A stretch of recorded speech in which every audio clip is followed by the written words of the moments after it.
It's a trap!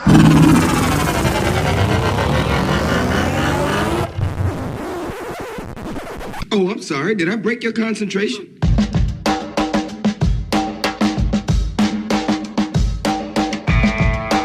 This is the Team of Rivals podcast. Everything you want to hear from the big sports to the big screen. He's all by himself, fires into the end zone. Caught! Touchdown! No! Vaughn into the windup in his first offering. Just a bit outside. He tried the corner and missed. Doesn't like you. I don't like you either. Time winding down. Michael for three. Yes! She is gone! I can't believe what I just saw! Go crazy, folks! Go crazy! You believe in miracles? Yes!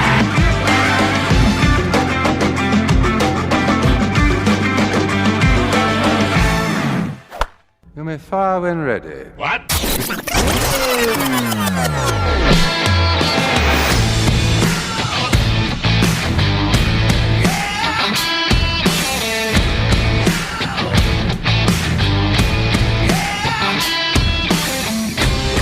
Good afternoon, Cubs and Cardinals fans. It's Thursday, January 6, 2022, and this is the Team of Rivals podcast, proud members of the Gateway City Sports Network, where you can find great podcast and blog content. You follow us on the teamofrivalspodcast.com on Instagram, Facebook, and Team of Rivals Podcast on Twitter at Team of Rivals Pod. For those of you watching live, you can hit that subscribe button. Be sure to ring that bell on YouTube to receive notifications anytime new content is posted. And right now, we're not doing it live. We're only doing this by audio because I've got a special guest taking time out of her day to talk to us right here on the show. And the good news for her is the Cub fans are not on here to bother her and heckle her. It's Katie Woo of the Athletic St. Louis. So happy to talk to her. She's had an interesting first year. But Katie, thank you so much for joining me today. And you're welcome for not inviting the Cub fans along for this little ride. Ron, thanks so much. I'm happy to talk about baseball and pretend that things are fine in this sport of ours. Sure, and, yeah. You know, I'm sure the Cubs fans will get me regardless. So bring it on, guys. No, you've shown you've been pretty tough over this last year. Speaking of this last year, so your first year as the beat writer for the Cardinals has been a pretty interesting one. You wrote about this in The Athletic. I read the article. Great article. Thank you. And so anybody who wants to know more about it in detail can obviously go to the article and read it. I don't have to have you read it here for everybody for free. Why do that? So here's what we're going to do. What about the Cardinals organization? What about the fan base? Did you know about kind of going into this? What kind of awareness did you have of the Cardinals just in general? Great question. Obviously the Cardinals have a reputation in baseball as being one of the more premier organizations. They win a lot. They have a certain high standard of respect and how they carry themselves. You know, it's a very proud organization for many reasons. So that I knew, even though I was in California, really had only watched the Giants and the A's my whole life and occasionally the Padres. I knew that I was going to a very prestigious organization with a lot of rich history and a vast appreciation for baseball. And I just made the assumption that the fans were the same way. When I was talking to friends in the industry or friends that had been to St. Louis, what they said was, St. Louis is a baseball town, and you're a baseball girl, so you should be able to pick up on that culture pretty easily. I didn't realize just how big of a baseball town it is, and how big of a presence the Cardinals have in St. Louis. And that was such a pleasant surprise, because I think the reception from the fan base, how passionate they are, even if we don't always see eye to eye, even if, there is some sort of, no one's going to agree with everything that I write. Of course, I don't expect them to. And sometimes I'm wrong. Not all the time, but sometimes. And just the reception of this fan base and how much they cared, I think motivated me to be better quicker. Because that's one thing as a writer, you tend to not care if you're a media member. You don't really care if the team wins or loses. And the fact that you don't have a betting interest, right? You're there to be a very objective member of the media. Here's what's going on. Here's what happened. But the fans' interest, that's what you really care about. You want to write for a passionate fan base that cares about this organization. And the Cardinals fan base, I learned very quickly, cares. They are passionately devoted to this team. And And then that made me want to become a better writer and get more involved with the organization quickly so they could get the coverage that they had been rightfully demanding. So that was very quick to come into and see, okay, here's the baseball town, here's the fans, here's what you need to live up to, go do it. And you know, I think the fans did a really good job of kind of educating me on the kind of culture they want and they strive for. And it was a good learning experience, I think. Yeah, and I was going to say this is one fan base that if you do happen to be wrong about something, they're going to point it out rather quick. I mean, I've been corrected a lot of times before. I'll have a player wrong the year they got traded or whatever, and it's always a matter of minutes before somebody's correcting me, which is fine. Right. You know? But hey, you know, if I'm wrong, let me know. Please let me know. Yeah. So you know, it really is amazing, Katie. You know, I kind of came around to paying attention to baseball in 1985. Very convenient, right? As a 9-year-old boy, but you know, the Cardinals obviously went to the World Series that year, lost it on a blown call, Game 6. I'm still not over it. And it may be the first time. I mean, I cried a lot when I was a kid, but that's the first time that baseball ever made me cry, and I remember that. You know, it kind of went into a dark period after the Whitey Herzog days into the mid-'90s when the DeWitt era finally when it started. And so we've been very spoiled as a fan base since he took over. You know, they made a splash in 1996 with acquiring a bunch of players. Basically, they're acquiring Oakland A's, I think, really, in 1996 with La Russa and that crew. But it injected excitement into the fan base that hadn't been there for about a half decade since the departure of guys like Willie McGee and, you know, Terry Pendleton and obviously Whitey Herzog and his staff. So I went through a little bit of what I call the dark ages there. When the DeWitt era took over, it was great. I mean, they came out of the gates flying in 1996, kind of fell a little bit flat, but then the acquisition of Mark McGwire jump-started everything. And then 2000, they made a lot of changes going into that year. Really, since the turn of the century, right? That's really where the Cardinals, for the last 21 years, it's been great baseball to watch. We've been very spoiled as a fan base, which comes with some positives and obviously some negatives. Like, we're not used to having a playoff drought. We're not used to having these questions. You know, we went through the Jocketty era where, you know, he'd pull the trigger on very big deals and very big names, maybe at the cost of the farm system, but the farm system was thought of differently than it is today. So I don't know how much of this you've picked up on over the last year, like, you know, about us fans is, you know, did the Cardinals doing enough? What else are they going to do? What else do they need to do? Obviously, going into 22, I think that we saw the offense start to produce. I don't argue how much of it was luck, how much of it was actually living up to ability.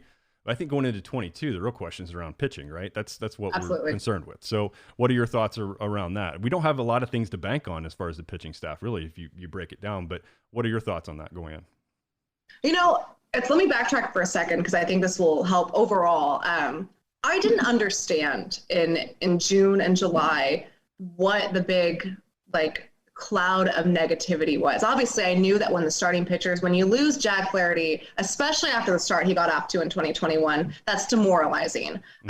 When you have Miles Michaelis back for half a start and then he gets hurt again, KK hurts his back running the bases. I didn't understand why fans were so angry. And I was like, you know what, let me like really scale it back. Let me go like read about seasons prior. Let me go read about this history of this team, because there is something I am not understanding about this organization that fans are, and this disconnect is not allowing me to do this job properly. I do not understand why they are so mad. Let me figure this out. And then you know about the Cardinals and their prestigious history and their reputation of winning. And I was able to kind of put 2 and 2 together as in, okay, this is pretty average baseball. Like, it's not good, but it's not horrible. But Cardinals fans are used to good baseball all the time. That's why it's that big of a deal. And we didn't see good baseball from the summer months when they had no pitching. We didn't see good roster management. We didn't see great decisions by the front office to bolster those changes. And I could, after, going back and kind of reevaluating on things that went wrong, I can see why the fan base was so frustrated. I think that plays a big component into how the starting pitching shakes out in 2022. You look at the projected rotation. At this point, I said this earlier on a different podcast, Adam Wainwright's your ace. And if you are in any way doubting Adam Wainwright, that's your fault. You should know better by now. And I understand that, like, having a 40-year-old ace pitcher isn't the degree that organizations look forward to for success. But I think Adam Wainwright has warranted this place in his career to have the trust and the poise and the ability. He just gets better with age. It's quite honestly the diagram for aging. I hope I age like he does. And then you look at the rest of the rotation. You look at Jack Flaherty, who has been, poised for a breakout season for 2 years now. I mean, we saw what he did in the second half of 2019. 2020, nobody could have predicted that 60-game season. He went, almost a month between starts. Not really fair to evaluate how he pitched based on just the varying levels of difficulty they had to get through as people before even as players. 2021 kind of looked like it was going to be his year. I mean, he starts out 8-1. He has like a sub 2.5 ERA. He looks like an early Cy Young candidate. And then gets hurt, and then gets hurt again. The thing about Jack is that the Cardinals are very, very optimistic that this injury season was a one-time thing. He's never really had injury problems in his career. He's been very durable, very consistent, trains very well. I think they are very confident in Wainwright and Jack Flaherty being the 1-2 combo, and of course those 1s and 2s will switch just based on how each pair performs. When you look at 3, 4, 5, I think the Steven Matz signing was a lot more credible than fans are willing to give credit for. And I understand that when you look at the large free agent market and all the names, Steven Matz isn't like, top tier, of course. He's not Max Scherzer or he's not Marcus Stroman, the guys I saw a lot of demand for.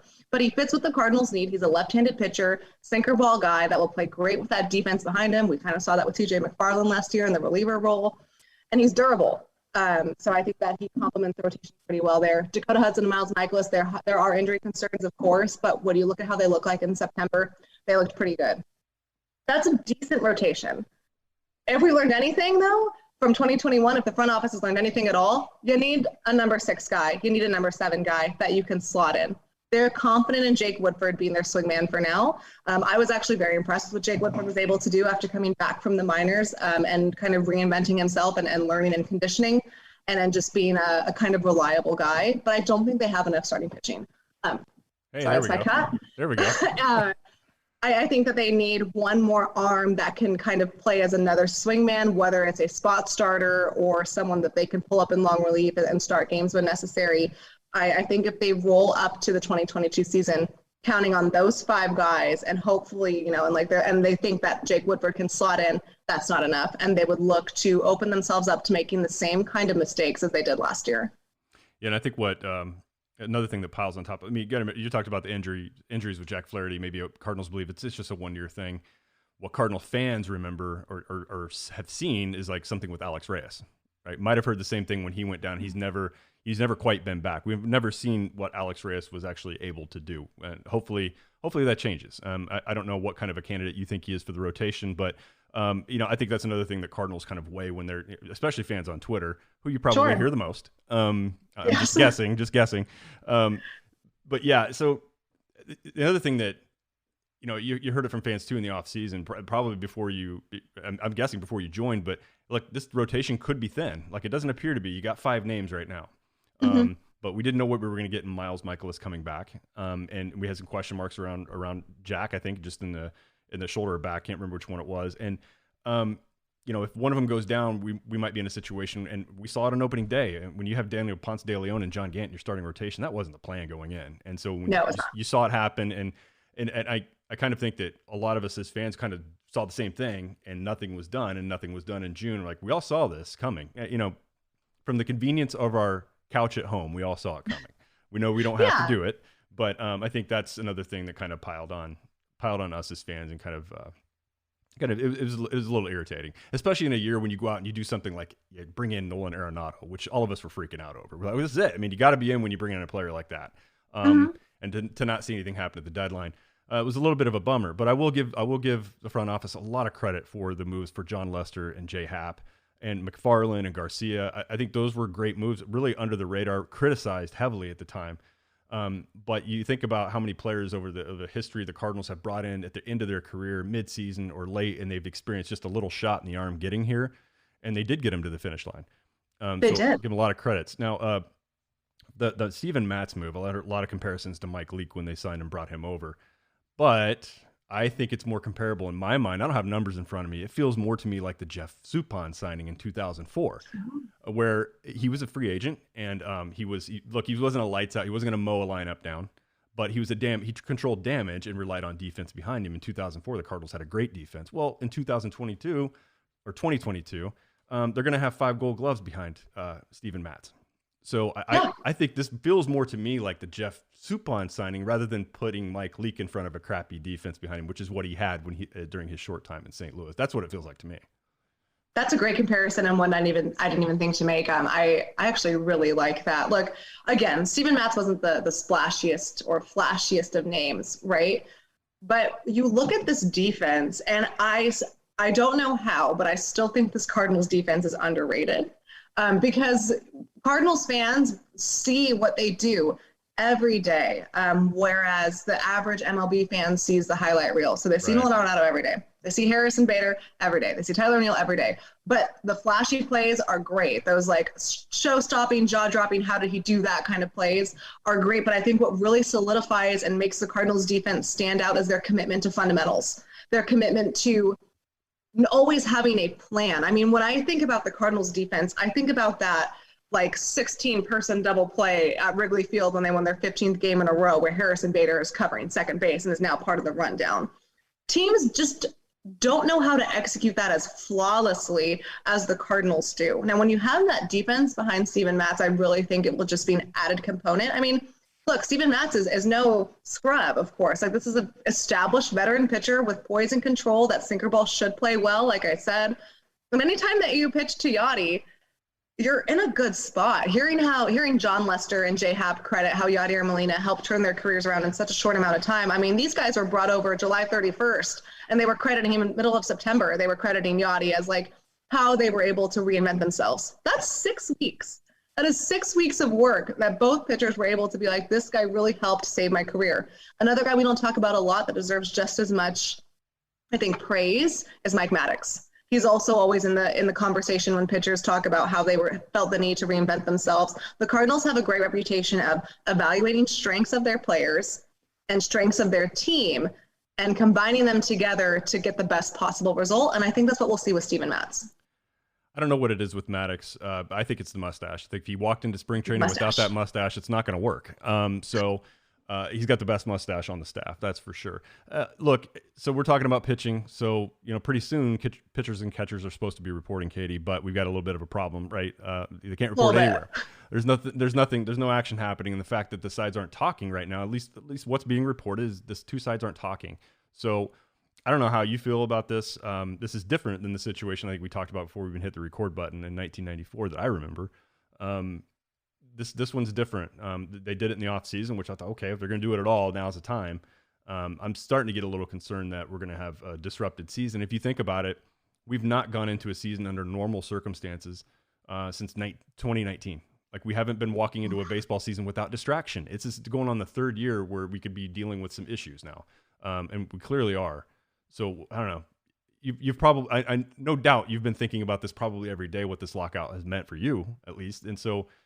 I don't know what kind of a disruption or delay are we potentially facing here? That's a great point of us not having any kind of distraction or interruption since 2019. And it makes me really sad for the sport. Obviously, nobody can predict 2020, but the fallout from what happened in 2020 to where we are now has, I think, made people just lose genuine interest and optimism in baseball being an escape and a part of their lives and a fun part of their lives. Because when you talk about it, it's like, oh yeah, pitchers and catchers should be reporting in about 5 to 6 weeks.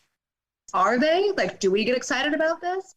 It's hard. It's hard. It is hard as a baseball fan, if I take everything out of like what I do for a living, to be optimistic and want to be involved about the sport right now. And hearing that there's lack of negotiations is discouraging. This process between the union and the Players Association and getting negotiations so that there is a 2022 season is going to be deadline driven. And right now, the biggest deadline is not the report date, which I think is February 14th for the Cardinals.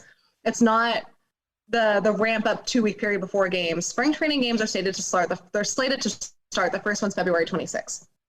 These sides are going to be motivated by one thing, which is money. Right. Now, players are only paid for regular season games. Players are not paid for spring training. So the Players Association is not going to be essentially motivated by February 26th, the first time that spring training games are.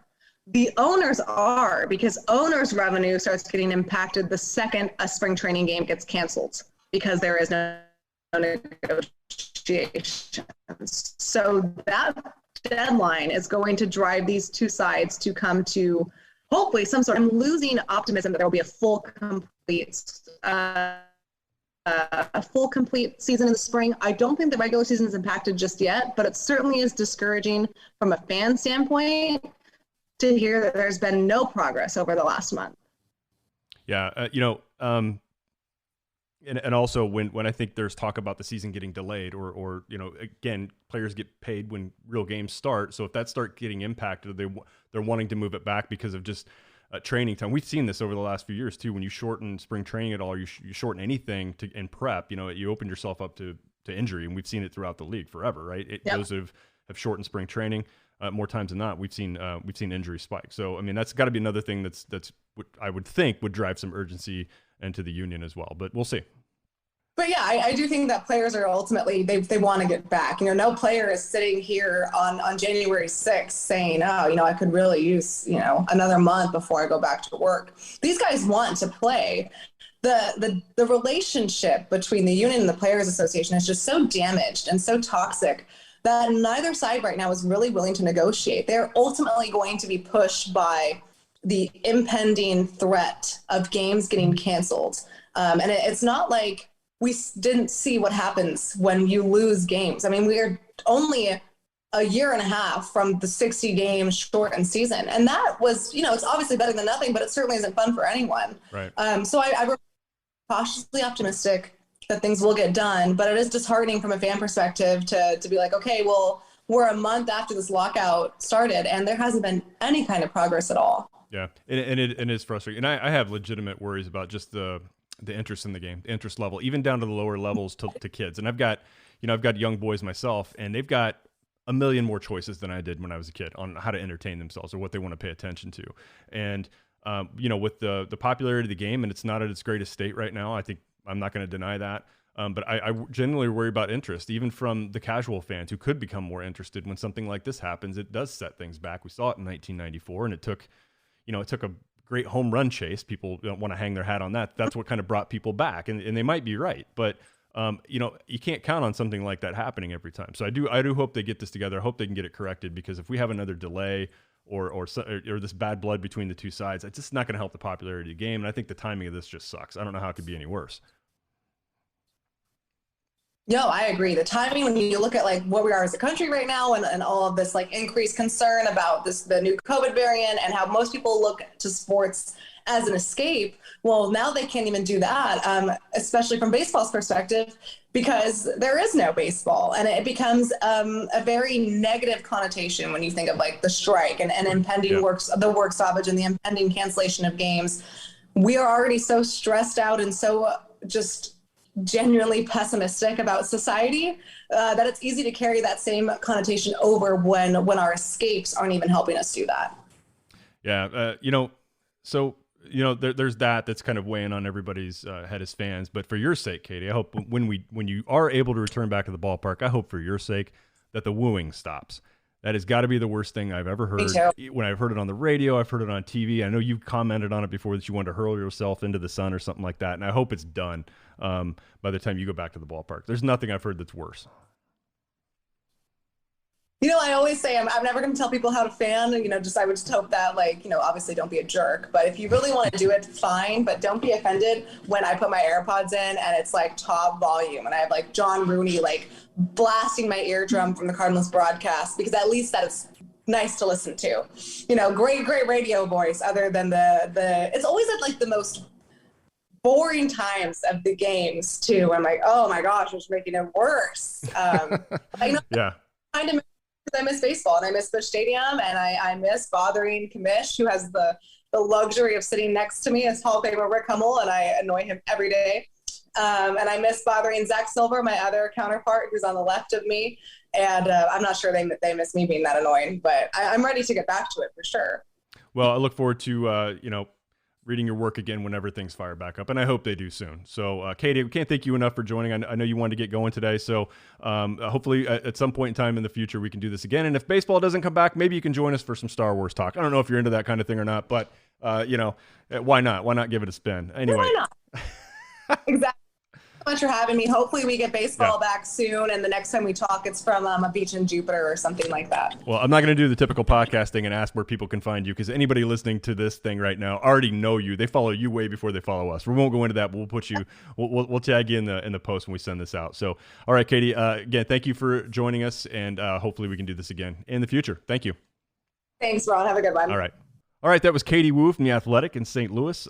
So happy to finally get her on. We wanted to talk to her for about a year now, but she shared some thoughts with us.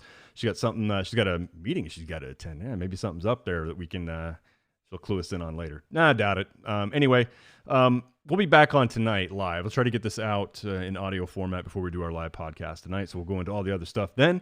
I want to thank our two sponsors at the Wiley Group at Allstate, at Sean Wiley at allstate.com, and Fifth Street Motors. You can call them at 573-259-1306. We'll see you all again tonight at 9 Central Time. Love you all so much. Bye-bye, everyone.